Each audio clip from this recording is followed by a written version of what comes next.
Today I am here with a fellow radio presenter. Hello, Paul. Hello, Andy.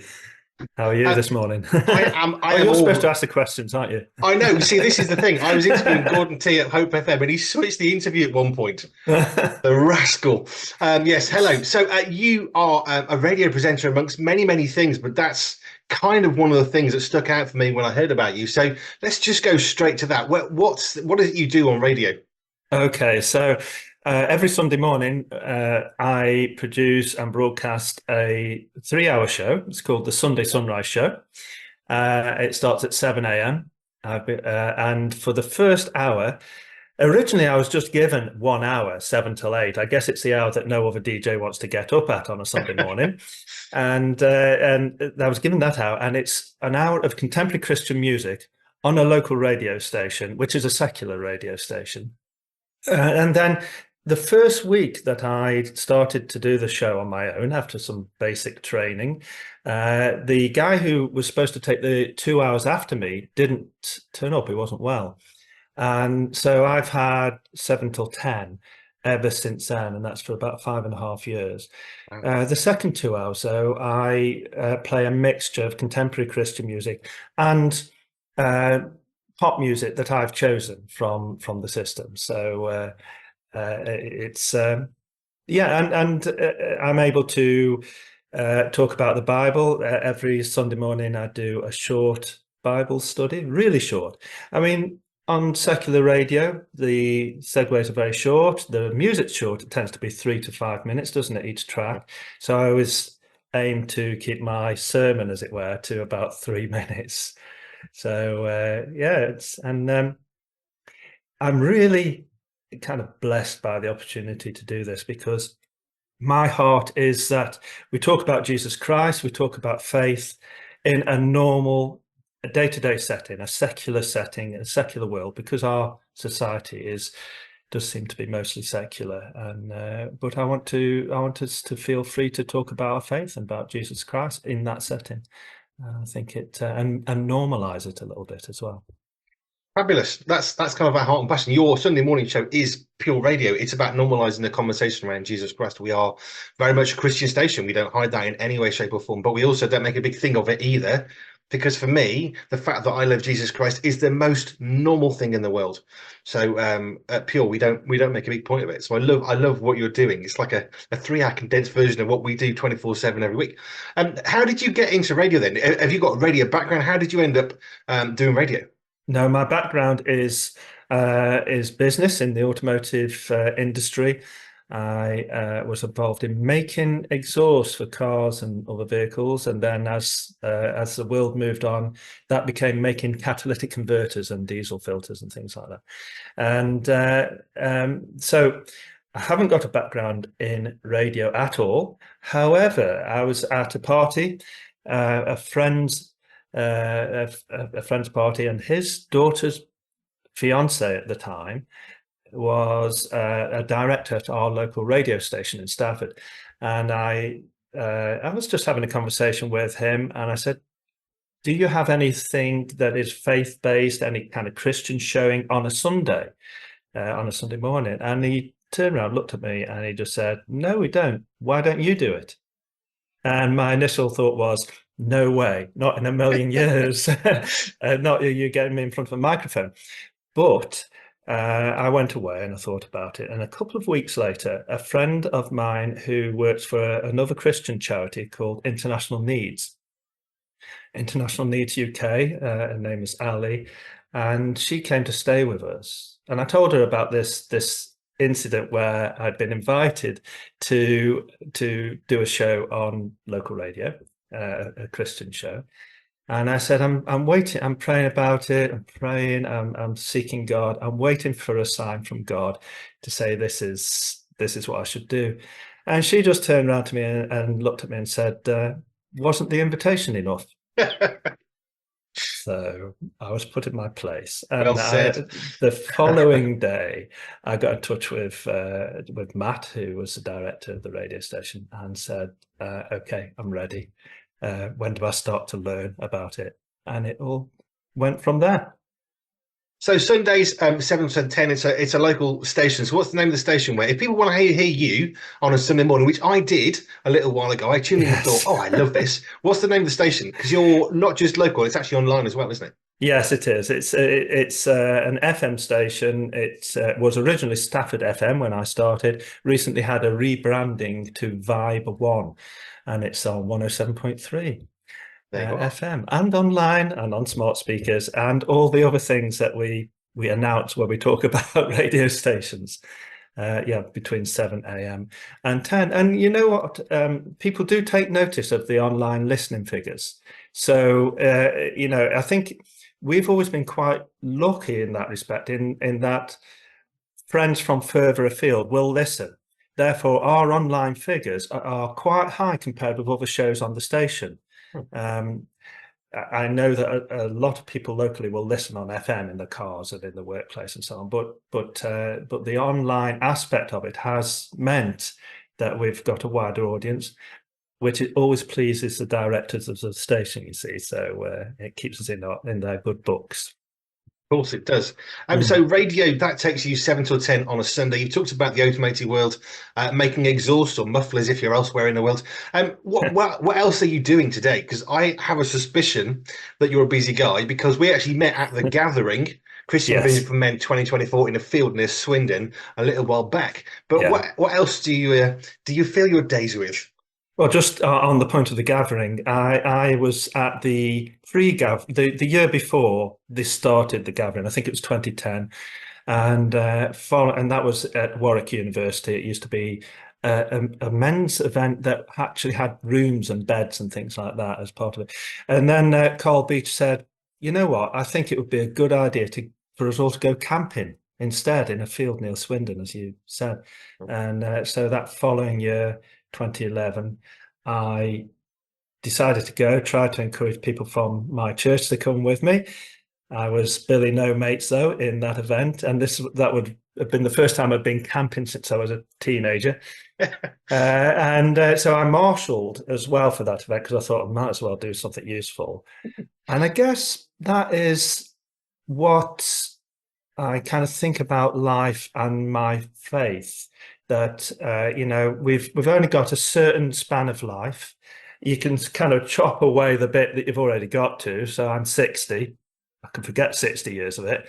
And what have I got left? Well, I want to use it usefully and serve God. So that is what is on my heart, really. And I'm very motivated towards doing that. I had the privilege of working for Samaritan's Purse for 2 years as operations manager in the UK. And that organisation ultimately is headed up by Franklin Graham, who is the son of Billy Graham. So it's very, very evangelistic.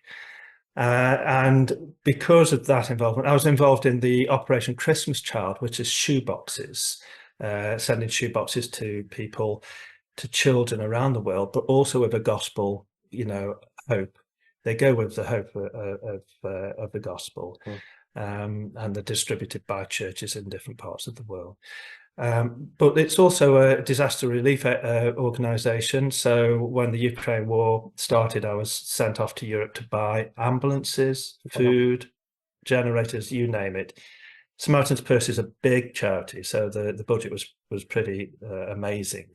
And it continues to be one of the biggest organisations operating in the Ukraine, humanitarian aid organisations. That was an amazing part of my life, but just over a year ago, they moved their operation to a little bit too far for me to commute. So since then, I've been working with local churches, food banks, and other charities because I've got a bit of a heart for logistics. So I've got a van. I'm a man with a van. Good man. I think you're a sort of a logistics guy as well, aren't you, Andy? Ex-trucker, 20 years. Yeah, there you go. You see, and I just believe that there's plenty of need out there for whether it's food or non-food items by charities. There's charities that will distribute those things, and there are organisations that have got the things to give away. Gifts in kind, called GIK. Lots of organisations. There's supermarket chains. There's all sorts of organisations that have things to give away. And if you can link one with the other, if you can get the stuff to the charities, then they can distribute. And of course, most food banks in the UK are operated by churches, so it is actually, an expression of people's faith as well to do that sort of thing. Yeah, absolutely. What else do I do? Well, I also work for another humanitarian aid charity, and I help them with their logistics planning and their uh, um, systems in their warehouse. And that charity is called Global Aid Network. I'm a volunteer with them, and they send aid around the world. It's mostly clothing, but it can be anything really. They operate out of a warehouse in Birmingham. They also supply a lot of the refugee charities in the UK with clothes and training shoes and things like that. Again, a lot of charities, refugee charities, are run by churches. So it's just a great way to connect with the wider faith community, and a privilege to do that. So, Global Aid Network, they're called GAIN. And they're actually part of Agape, which is another missionary. Agape UK, yeah, absolutely. I think that's more or less it. I'm also a police chaplain, and a dad, and a granddad, so fabulous. and a husband. So yeah, it's quite a lot. There's quite a lot there, isn't there? It's busy, yeah. So you're talking about faith. What's your faith journey then? It's a question I love to ask people, because for some, like myself, it's a very slow, gentle journey. You go to church, you kind of think, oh, this God thing's quite good. And you eventually go to church and you think, yeah, I'm going to have this sort of a life. And for others, like my wife, it's a very more dramatic than Paul on the road to Damascus kind of experience. I mean, we're poles apart in terms of how we came to faith. So what's your faith journey? Well, me and my wife are the sort of reverse of you and your wife, Andy. Okay. Mandy grew up in a Christian family, and she, what can I say? I think there was probably some resistance when she married me, because I wasn't a Christian. I grew up in a family that didn't go to church, although I went to a Christian school, and I remember as a child kind of feeling quite connected with what they did there, but I was a long way from faith. I didn't really believe in anything. My objective was just to live life, enjoy it. I was ambitious in business. I had my own business in that automotive industry, and I thought it was all about, you work hard, you earn a lot, you spend it on having fun. When I got married, Mandy, I think, strategically started us going as a family to a church that, because her background was Pentecostal, she strategically put us in a church that was quite acceptable, I would say. Let's put it that way. And I used to go along, not take any notice of it, look after our one little girl at the time. But then after our second daughter was born, I decided to walk to church on a Sunday morning to talk to the vicar about a christening. That didn't happen. What happened is, on the way to church on a beautiful day, I became more and more kind of burdened by what was missing in my life. Felt really empty, and I thought, this is absolutely mad. I've got a lovely family, new baby, nice cars. I was very much into cars, all the material things, a nice house and a good job. And but I feel empty. Something's not fulfilling me. And as I walked to church, that feeling got worse and worse and worse. And in the service, on my own, in the service, for the first time, taking notice of what the vicar was saying, what the words of the songs were, I felt I was being pressed down, like crushed in my spirit, I guess, in my emotions. And at one point in the service, there was a word of knowledge, which this church did. I didn't even know what those things were. And someone had said, heard in prayer that there was someone with a particular medical need, and that related exactly to a medical need I had. Wow. So at the end of the service, I went forward, spoke to the vicar, because they prayed for the sick at the end of the service at this Anglican church. And he said, well, let me call my wife over. We'll pray with you together. And when she came over, she said, when God gives these words of knowledge, sometimes he's got a second agenda. Now, I think it was just using that kind of business language of the word agenda. It's as simple as that, kind of was the final straw that broke the camel's back in my case. And I said, I know that you're right. I think I need to be born again. And, I didn't really even know what born again meant, but they prayed with me the sinner's prayer. I confessed Jesus. I confessed that I was a sinner and I needed saving. And I confessed that Jesus Christ was my Lord. And it was like that weight that I'd felt, it just went boom, just lifted off Wow. me. And I was like, I was walking on air.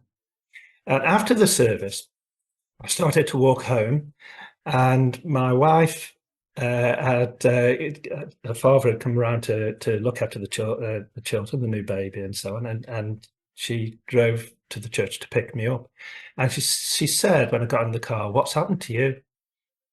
She said I could see from quite a long way off that you were different, you looked different, and that's my story. That was 31 years ago, Andy, Awesome. and it's been, well, God's been faithful. It's been a pretty tough life. He didn't make this life an easy life by any means, but we've always known that God's been with us throughout the ups and the downs. So that's my faith journey, Andy. Well, it's beautiful. I was getting goosebumps listening because it was that thing you said about how you're walking along the road. In so many ways, life was good, and Yeah, yet there was this gap. I guess it's yeah. that God-shaped hole, the song from Plum. There's a God-shaped hole in each one of us. And you, I suppose, at that point, we were recognizing there's something missing in amongst all the good stuff.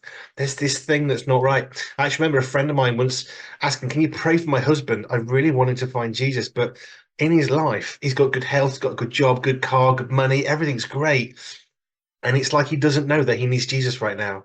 He sort of does, but then another new car comes along, or promotion, or it's like all this Yeah. stuff. Can you pray for him? I don't know what happened with that because we lost touch with him.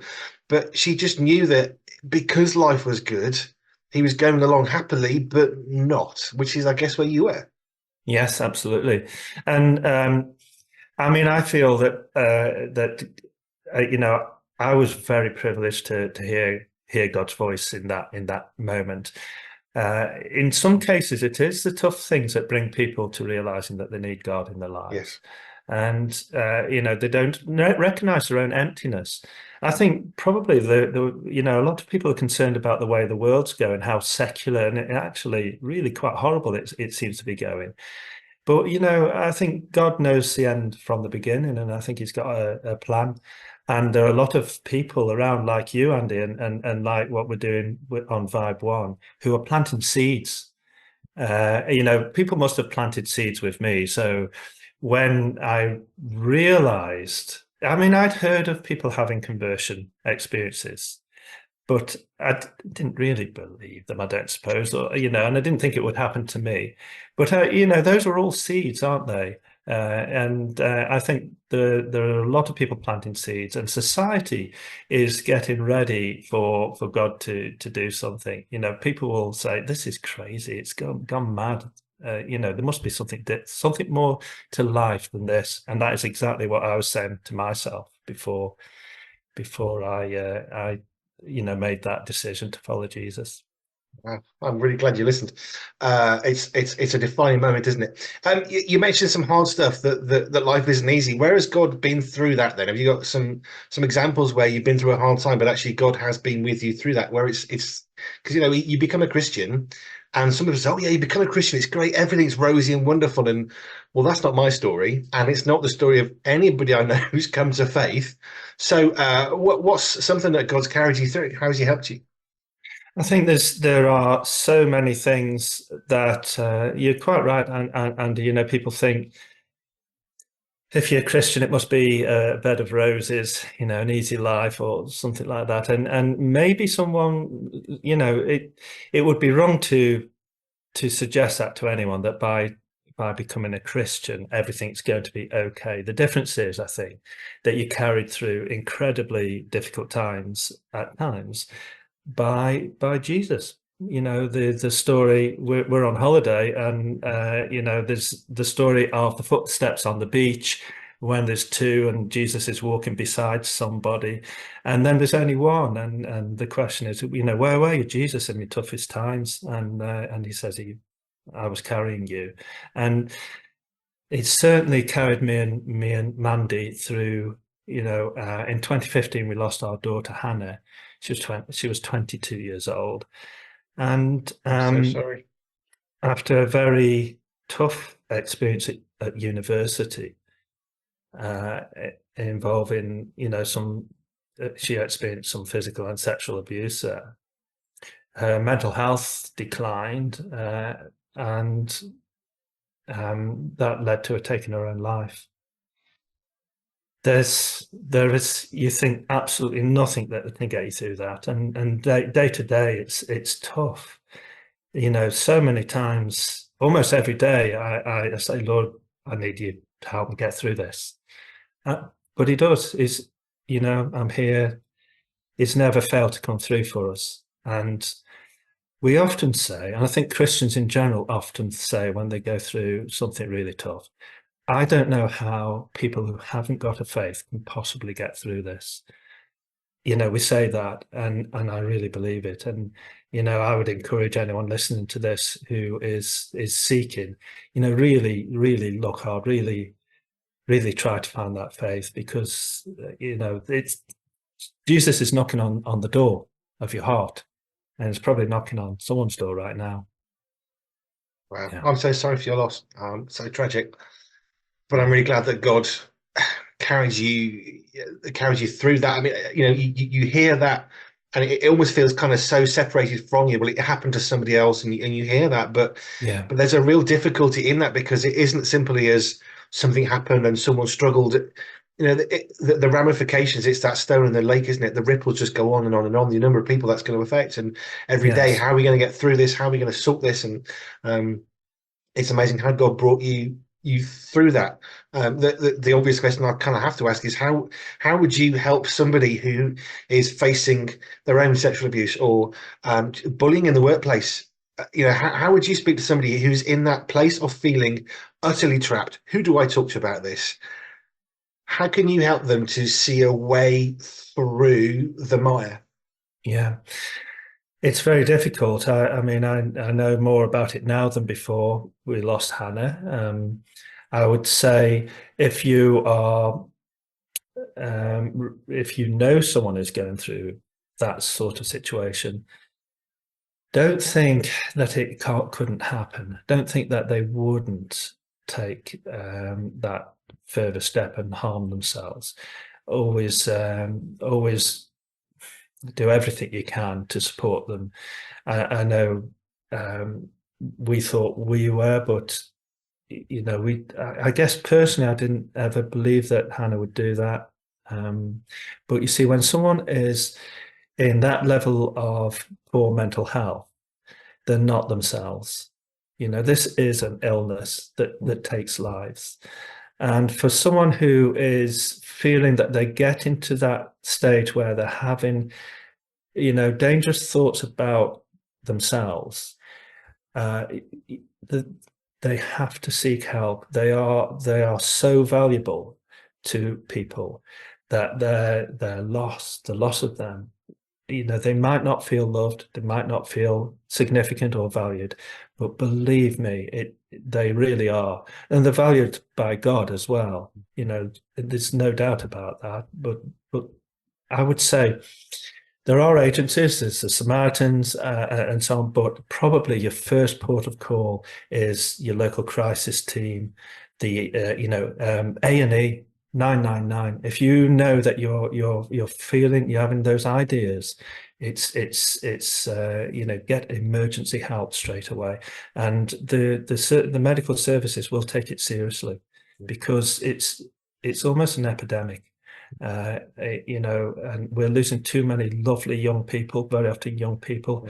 It is, we're losing too many men. and sort of men between the ages of, maybe it's 24 and 50 or something like that. I don't know the exact figures. Are the highest demographic for taking their own lives, and there is help out there. And I heard a very interesting statistic, and it was a study done of people jumping off the Golden Gate Bridge in America, and I've forgotten how many jump off that bridge every year, but every year about 20 survive. And they might have terrible injuries, but they survive and they recover. And out of the 20 that survive, when they interview them about the actual moment that they jump, they say that 19 out of the 20 say immediately they regret it. As soon as they let go of the rail, they regret it. So what I would say is that your mind is tricking you to thinking this is an okay thing to do. It really isn't. It really isn't. And, those people have gone on to have lives that are okay. There was quite a famous survivor, I can't remember his name, who speaks about this, who tried to take his own life in London a few years ago. And someone came to him, he was on a bridge, and someone came to him and talked him down, and they've become great friends. And this guy goes around now lecturing about it because, you've got to do something to break that moment that you feel at your lowest. And, that might be ringing 999, having the mental strength to just do that, because it's really important that we save these people, I think, Andy. I know it's a pretty tough thing to talk about on the radio, but it's a very tough thing to talk about. But, God, it isn't of God taking your own life. God loves people. He loves people regardless of what they've done in their lives, of whatever sin they've committed, of whatever guilt they feel. God loves people, and I think it's really important that people just step back and review and take a look at what they're doing and stop. It's one of the things I've said frequently. I've actually seen that. I remember watching that same documentary about the Golden Gate Bridge. And one of the things I say frequently on air is every one of us is made both on purpose and with purpose. None of us is an accident. There's nothing random about that. God actually loves us and he has a plan. And, I'm thinking at the moment, because Pure was coming up to a year, I'm really passionate about encouraging people to see the God-given desire that he's placed in their hearts, the thing that only he wants them to do. Yeah. That they're so uniquely and perfectly placed to do. But my passion is to get people out of the boat, because it's so scary sometimes to tread into a place that we're scared by. But our feelings lie. I mean, you said that about people who, the survivors from Golden Gate Bridge. Our feelings lie to us all the time. I'm Yeah. not belittling this, but we feel hunger when we're not, because our body gets confused and our stomach says one thing and our brain says another, our eyes say another, our mouth says something different, our nose, and we get very confused. And that's just a really, really massively simple issue, like eating a piece of cake we don't need. And when you start to magnify that into relationships and you start putting in emotional or spiritual or sexual abuse, it just gets much bigger and condenses. And so yeah, it's having the, I suppose, having the confidence to just say, I'm not doing very well. I used to have this thing in church. People say, how you doing, Andy? Because I was always at the front doing worship leading. How you doing? And generally I'd be saying, yeah, I'm all right. Most of the time I was. And I thought, I'm going to run an experiment one day when I was feeling really rubbish. I don't even remember why now. And so I was, how are you doing, Andy? And I said, you know what? I'm really brokenhearted.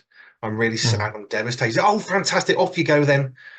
And I then started to say into church when I was doing worship, if you're going to ask someone how they are, make sure that you are ready for an answer that you don't necessarily want. Don't say how you doing unless you're ready for somebody to say, I'm feeling suicidal today. No, that's not what happened to me, but it was just a situation that was really hard. And what I found is people don't necessarily listen when they say, how are you? But it's that thing about one mouth, two ears. We need to listen twice as hard as we speak. And if someone's speaking to us, we've got to pay attention, because that's their story. And don't ever, wash somebody away just because it isn't the nice Sunday morning, yes, I'm doing great answer, because you know what?